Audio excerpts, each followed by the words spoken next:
concern I think that that Kim was expressing, that many people were feeling, were as we're getting information out there about the potential that people will have to be prioritized for ventilators or care or things like that, that maybe somebody who has a diagnosis of lung cancer might fall lower on the list. And I think that with the information that's out there, I can see how that fear can pop up.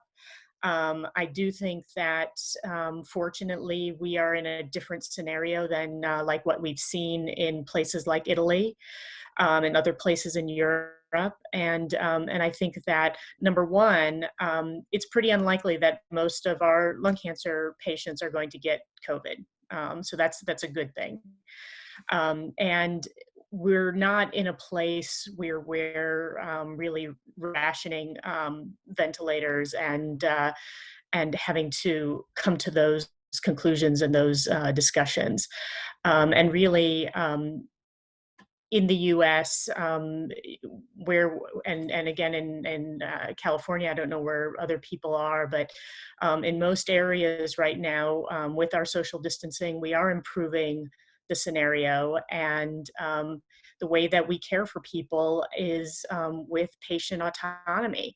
And that's kind of the premise of how we learn to care for people in the US. And patient autonomy comes from what are your wishes and what would you want. And I think this reminds us at this time that we all should have advanced directives and information that sits with our loved ones, with our doctors, but especially our loved ones, that people know what our wishes would be in these scenarios. And I think most oncologists would say that a person who's getting treatment for cancer, who has a reversible cause, potentially reversible cause of pulmonary disease like the COVID pneumonia, should be treated like any other person. And so I do think the way we think about people, the way we think about treating illness and cancer is a little different here. And I don't see that we're having things like death panels or making those decisions where we're going to restrict care for specific populations.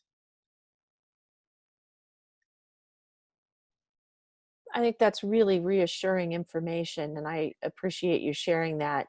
Does anybody, as you're listening to this, um, Patty, go ahead. You've got a good question. Well, I just had a question. I know they're talking about opening the economy back up towards the end of the month, and I really am fearful of ever getting on a plane again. I just wonder, how long do we have to be worried, especially as lung cancer survivors, about the potential of, I mean, I'm isolated now, right? Except for going on walks, but how do we protect ourselves and how do we know? I mean, it's just like, it's kind of scary, kind of a scary world. I mean, I think that's the real question. I think we're all grappling with that. And, for myself, as a person who takes care of patients with cancer who may be immunosuppressed, I have that same question. And I don't know when I'm going to get on a plane again.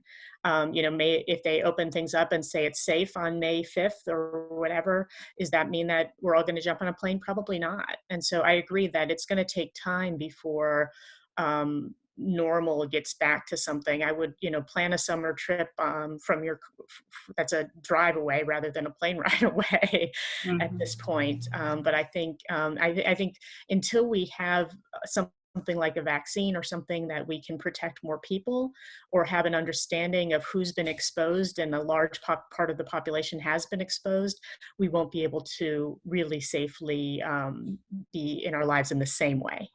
As far as people getting cancer treatment, I do hope, after the beginning of May that we can get people back into the clinics and get treatments started that might have been delayed or postponed. But that's going to be stage-wise too. And so, and many people can't wait, 3 or 4 months. And so I think those are going to be the initial things we need to think about, especially for our cancer patients. I know, Patty, this is more of a business answer than a lung cancer patient or a patient answer. but I was listening to CNBC today, and a lot of the conversation was the worst thing we could do right now is open it up too early so that people are fearful of going out and not spending.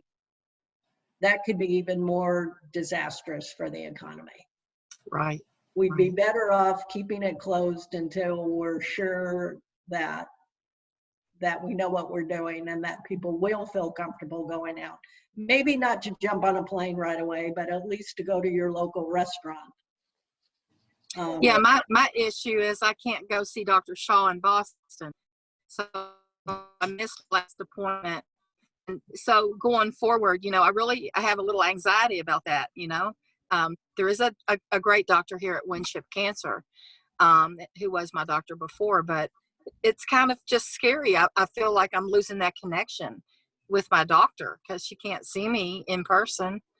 I guess we could Zoom, but Video visits are really becoming more acceptable and more it's something we're doing kind of every day now. And so that's probably something you could set up over the next few months. Yeah. And that I would highly it's just not consider the that. same.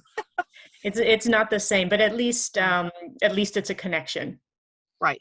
And I think we're going to have some, information because China is so far ahead of us as far as getting back that we'll be able to see what happens over there and how long. I mean, I saw yesterday the video of their streets completely filled with people again. So I think it's interesting to see if the virus hits them again and that we may know that, at least some of that, before we get to the part where they're thinking to open everything up again. So I think there will be some more information out there because we'll have that experience because China has gone through this a month before us. So we can cross our fingers. Jill, do you have a question? Yeah. Oops, sorry. You and I are trying to unmute at the same time. We're doing it at the same time. Yes, I saw Singapore, their cases started to go up again, and so they had to go on lockdown again. But I think again, the worry goes back to like what Patty was talking about. So even those who aren't immunocompromised but are on targeted therapy or and have had lots of radiation or surgery or that type of stuff, I think for a lot of people, the fear of getting it is not as big as the fear of the severity of it. So I don't know how many lung cancer patients you've seen or how many lung cancer patients have been seen, or if you guys are keeping a database on the patients that do have lung cancer that do get it, that have compromised lung capacity, how they do. Because that's where then, what do we not go out till, there's a vaccine, or how, that I think would dictate our behavior a lot. So again, I think that most people are not going to get it. And so that even the best data we have is from China, and it's really small numbers of patients. And I think it's less than 20 lung cancer patients. But in their group of cancer patients, lung cancer patients did have higher risks, but it's a handful of patients out of, 80,000 who had it. And so it's small information. Lots of places are gathering the data, but there's no specific data yet. So why do you say most won't get it? Well, most won't get it severely because we're not seeing that, and so the stories that you see heightened in the news and things like that, they're still exceptional cases. Okay, so there's right? been a number of lung cancer patients who have gotten it, but not severely. It's low, and yeah, it's low, and it's hard to put pictures around it. But Okay. in our minds, we say yes, a lung cancer patient getting it who could have a pneumonia could get it more severely, and so theoretically, we would prefer if lung cancer patients not be exposed to it. Okay. I just want to clarify something that you just said, Dr. Raykamp. I just want to clarify whether you said a small number of people are getting it. Do you mean a small number of lung cancer patients or a small number of people in general are getting it, getting COVID? So I mean COVID in a way that is serious. Okay. Okay. And so that's still, the numbers are still small proportions of the population. And then again, what's out there is from China, and it's small numbers of patients. Though, you know, I think it was something, if maybe it was around 1,000 cancer patients in general, and then literally just handfuls of people with lung cancer. And again, there was a trend toward having more severe disease with lung cancer, or maybe even more diagnoses with lung cancer. But it may also have been that because in China, they were testing more people with symptoms.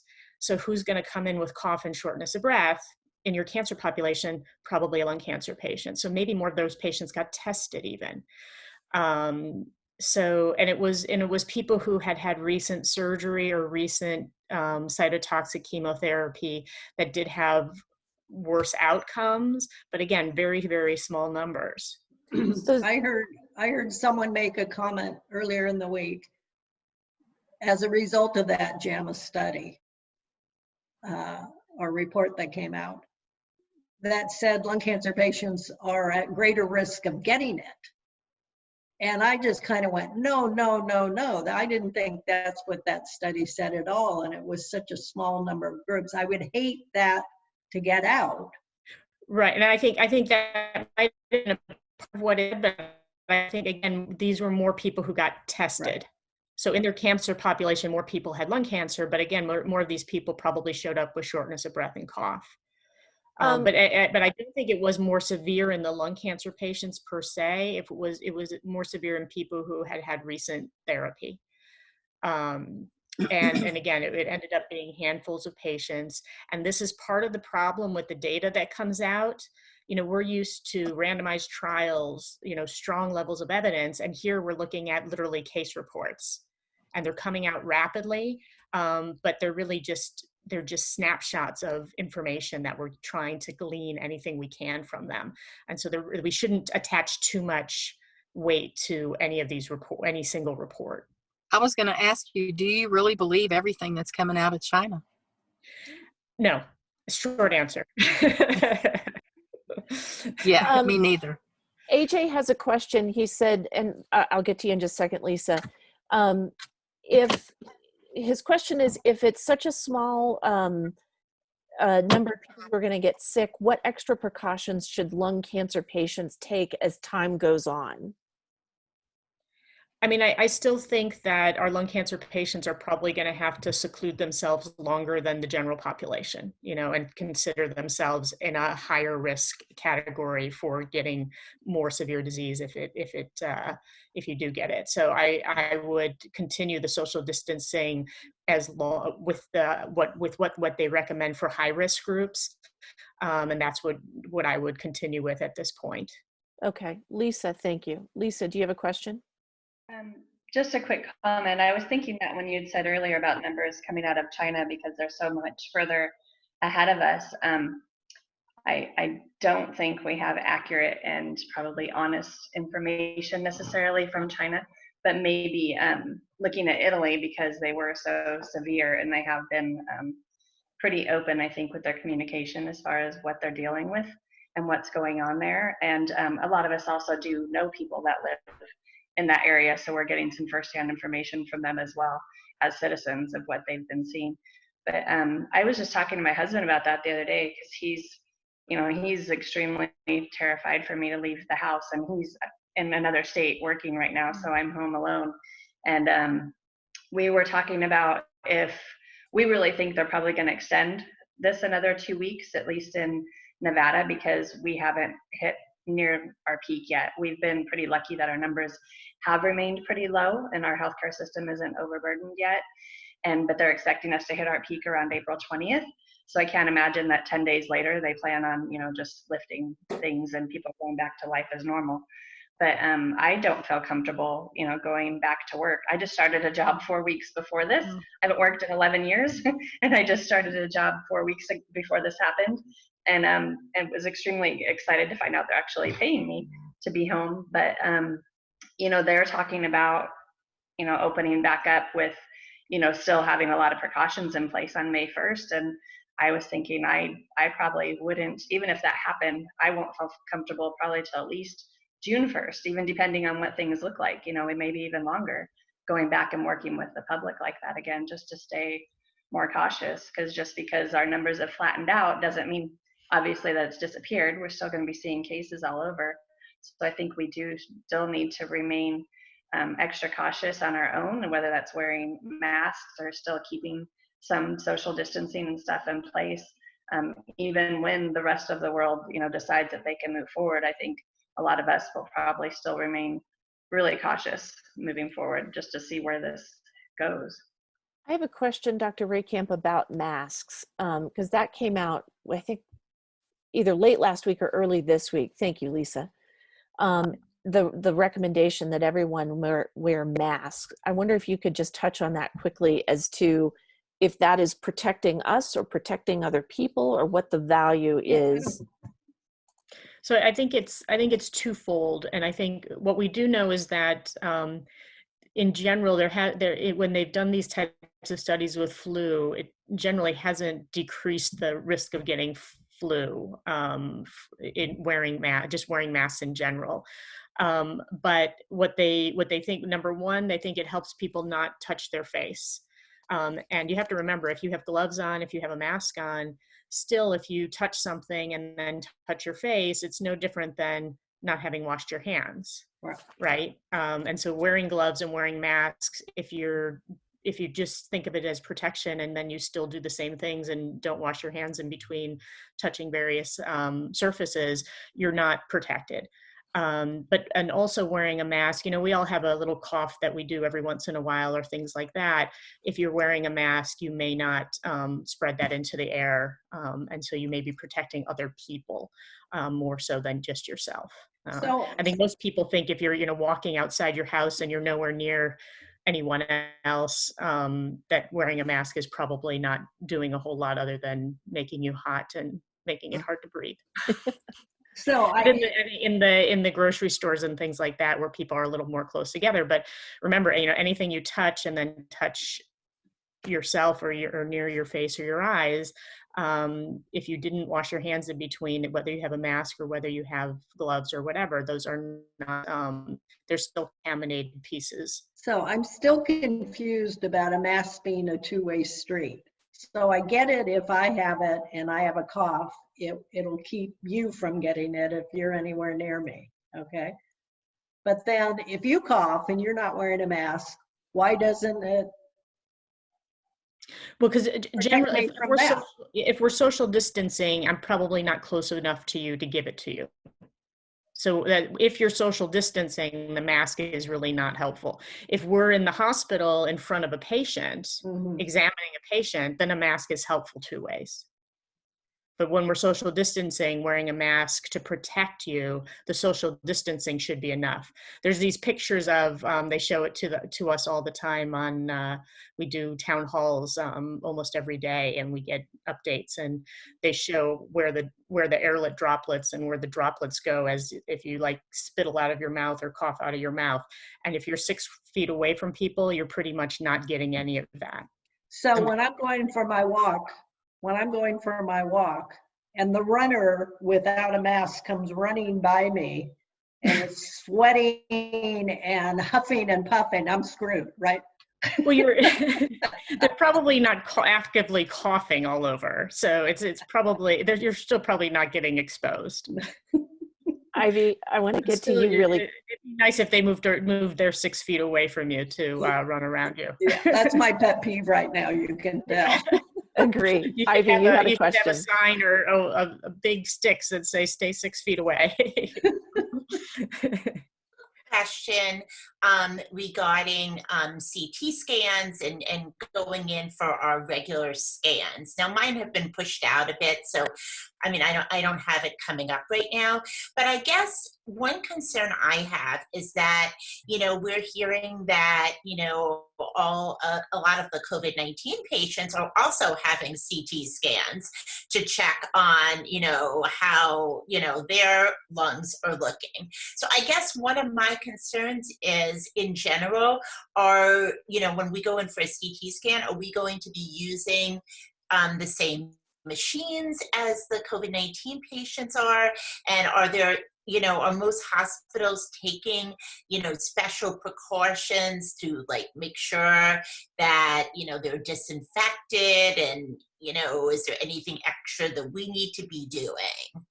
So I think the only thing extra you need to be doing is probably asking a question like that to the facility where you're getting it, is what is their process. But I think all places have very specific processes. We have epidemiologists who are giving us the most recent updates about how to do the cleaning and disinfecting and things like that. But what we are also experiencing, which was interesting, I've done our COVID training, and they're actually not doing CT scans on people. So now we understand what happens in the lungs.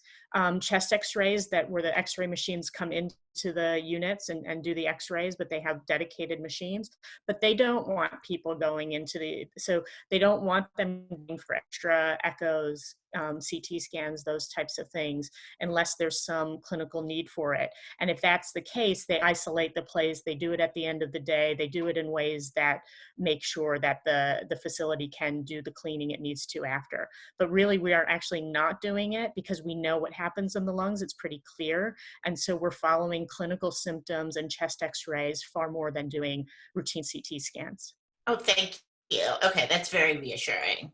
Yeah, but I think it's helpful to call the facility just to get your peace of mind. But I think that most places are very conscious of how to move this forward. And once we do start having plans for opening up, saying, okay, some of the less essential activities can start happening, because again, you can't wait forever for your scans, you know, so you can delay it by a month, maybe 2 months, but you can't wait 6 months. And so at some point we're going to have a plan for this. And I think most facilities are dealing with this and coming up with rational plans.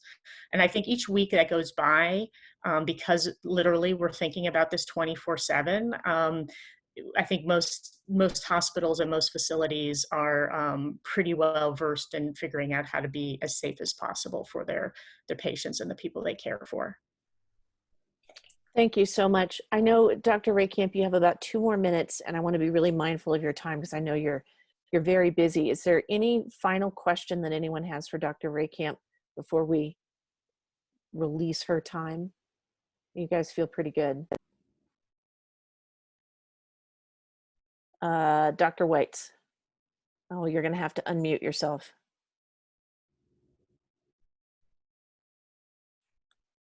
Oh no, there, I got it. Go ahead. So Dr. Raykamp, what's your feeling about widespread testing and which test and antibody test? I know it's very early and there's not a lot of testing for antibodies, but it will come. And that's really the only way we can really feel assured. But it's very difficult to have this roll out wide scale. Right. What's your feeling? I imagine with your area in the emergency room, you may know more than I do about this. So you could answer the question too, I'm sure. But we did have our town hall on testing yesterday, and I can't say that there's some subtleties to all the different tests that are out there.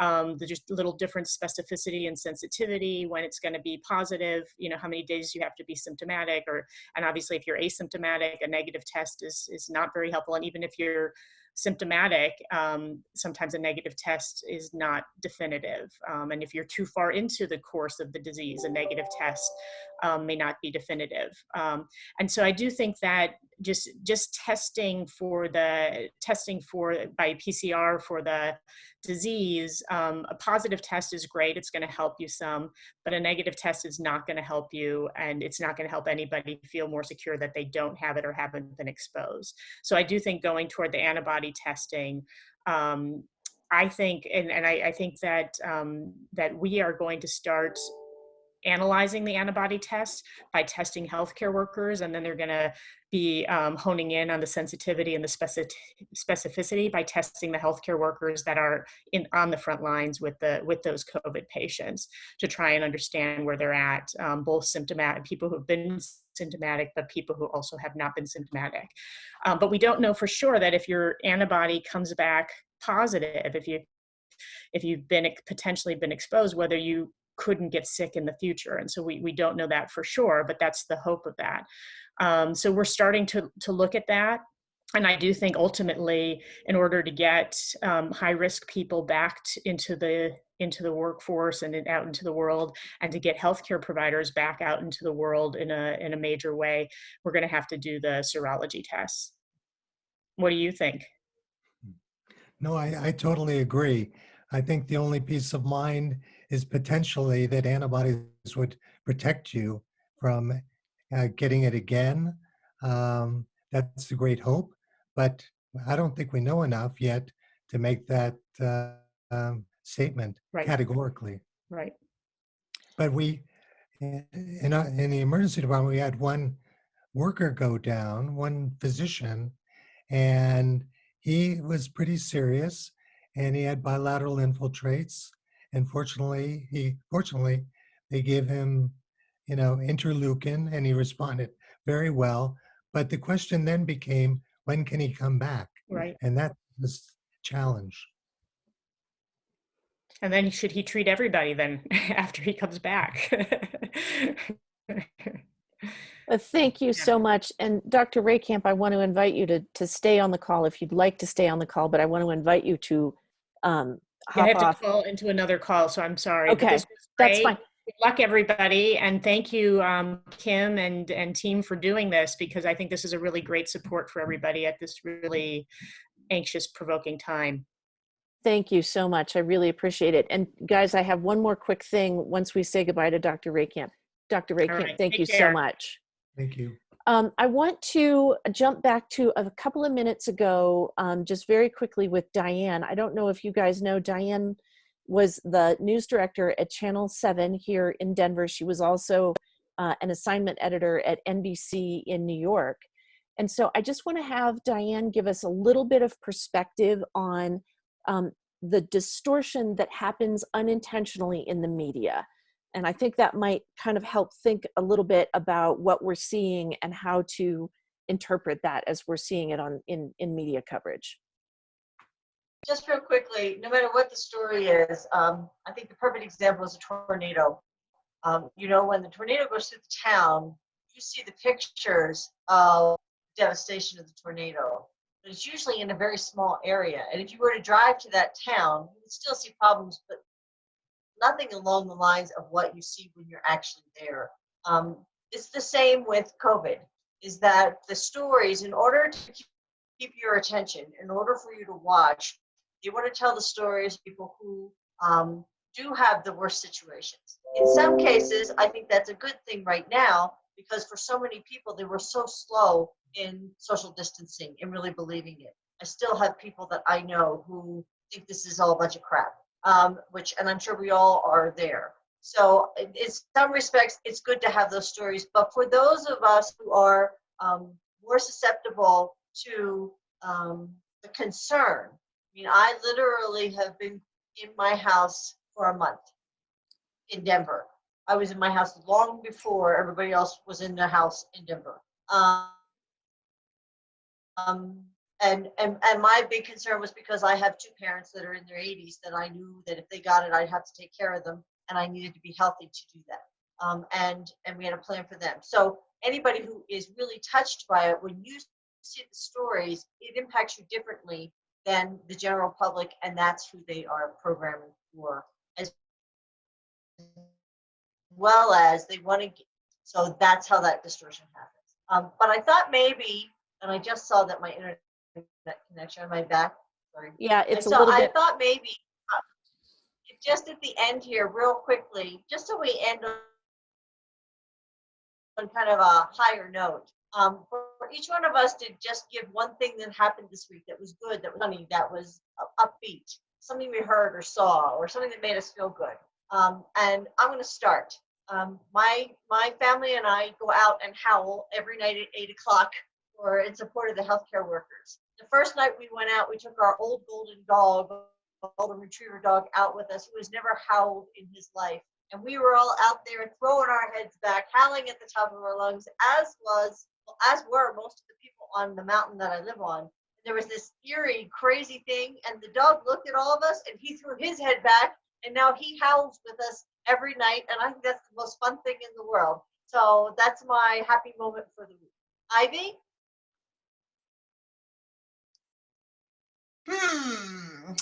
I think probably, my happy moment is that, I have two very close girlfriends from college who in normal times I don't get to talk to that often because of schedules. And now we're doing a weekly house party call and catching up, and it's just really fun. This is the second time we've done it because we had so much fun the first time. So it's just it's nice to reconnect with people from like a different part of my life because of all of this. That's great. I'm going to go to Jill next with her rock chalk in the background. Oh no, you and I are The doing blanket, the mute thing. there we go again. Yeah, speaking of happy moments, Monday night was a sad moment. I sat there and thought, rock chalk, we should have been playing in the national championship. But anyway, best team in years. For me, really, it was that 80-degree day that we had here. It was that was liberating in itself. It was sunny. The kids, my kids are older, between 17 and 23, but we were outside a lot, and the poor dog did not want to go on any more walks. It was like pulling his leash, and his face got all crunchy and cute, and he was like, leave me alone. But that weather really made a difference. I agree. Terry, you're next. Right as you take a sip, of course. Oh. Did you unmute me? I did. Okay. The weather here is really nice right now, and so we bought a badminton set, and my husband and I have been running around every night around 6 o'clock and just beating that bird back and forth at each other.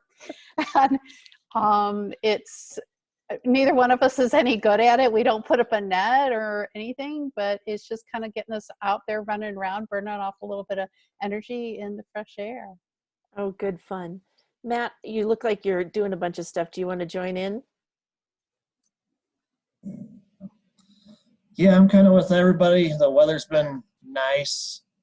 And honestly, being stuck in a house has gotten me to get on my bike for the first time in 5 years. So between meetings and phone calls, I try to get out and go on, an hour-long bike ride or something up the trail and back. And that's been nice. Then also, like Diane said, we got the howling at night. So we take our daughter out, and she really gets into the howling for the healthcare workers. So it's been good. I bet. She's about 3, 4?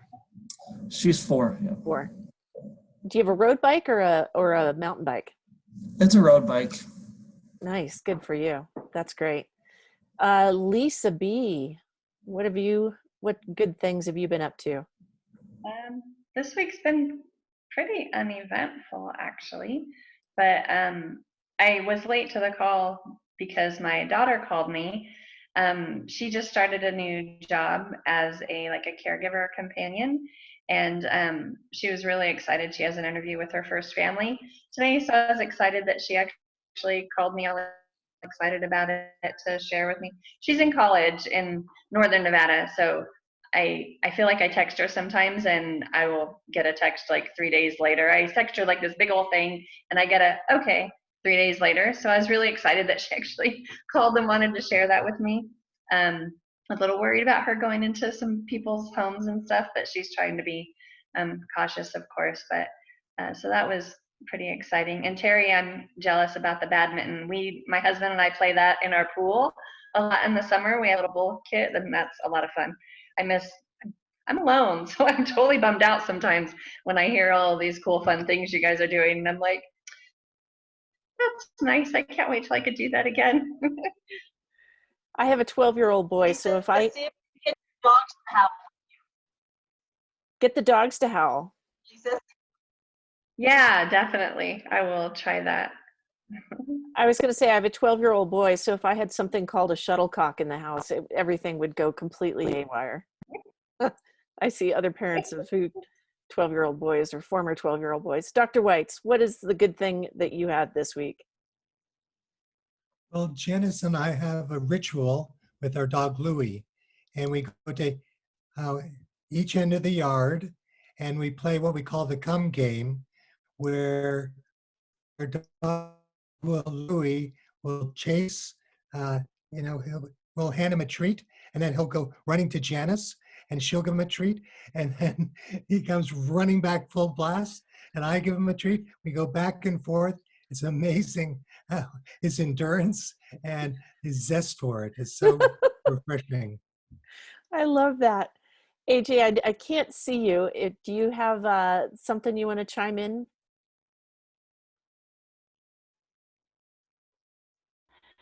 Hey everyone. Yeah, mine happens to be around pets as well. We have been, or my daughter has been working with our dog and putting some videos together and training him even more. And right now we're so excited that we've been training him to jump through hoops and stand up on his back paws and swirl around and walk, which, for a 3.5-year-old dog, he's not that quick to learn, but it's been really exciting to keep, get everybody together to give the treats, to play with the dog and create a bonding experience. So it's been it's a really good journey in one way that we're all confined to the house. But another thing that we found really crazy but exciting is we've been cooped up since 4 weeks as well, and we order all our groceries online, and bless those people who do deliver to us, but it's really hit or miss as to what arrives versus what you've ordered. So it's almost like a holiday present gift. When they come, we're all excited, waiting in the garage, which is where we arrange for it to be delivered, and then we open these boxes like with great surprise, because we absolutely have no idea what will show up versus what we put in the basket. And some of the stuff are hilarious. We order potatoes and yams show up. We order cans of stuff and bags of frozen food show up, and we're thinking, okay, it's interesting. So it's been really a weird but great experience in these difficult times. Oh, what fun, you AJ, guys. I'm trying to teach my husband to jump through hoops during the past 4 weeks. It hasn't been working. I may You have need a to get treat. Dr. You need a White to- treat at every end of the Dr. house. Well, listen, you guys, I know we're a little bit over the call today, but I really appreciate you taking the time. I appreciate Dr. Raycamp's time, and I love going through some of these upbeat things with you guys because it's the highlight of my week. So I appreciate it. And I will get organized on some media training for everybody next week, and we'll go at it again. All right. Thank you, guys. So much. Thank you. Thank you, Thanks. guys. Bye. Have a good weekend, everyone.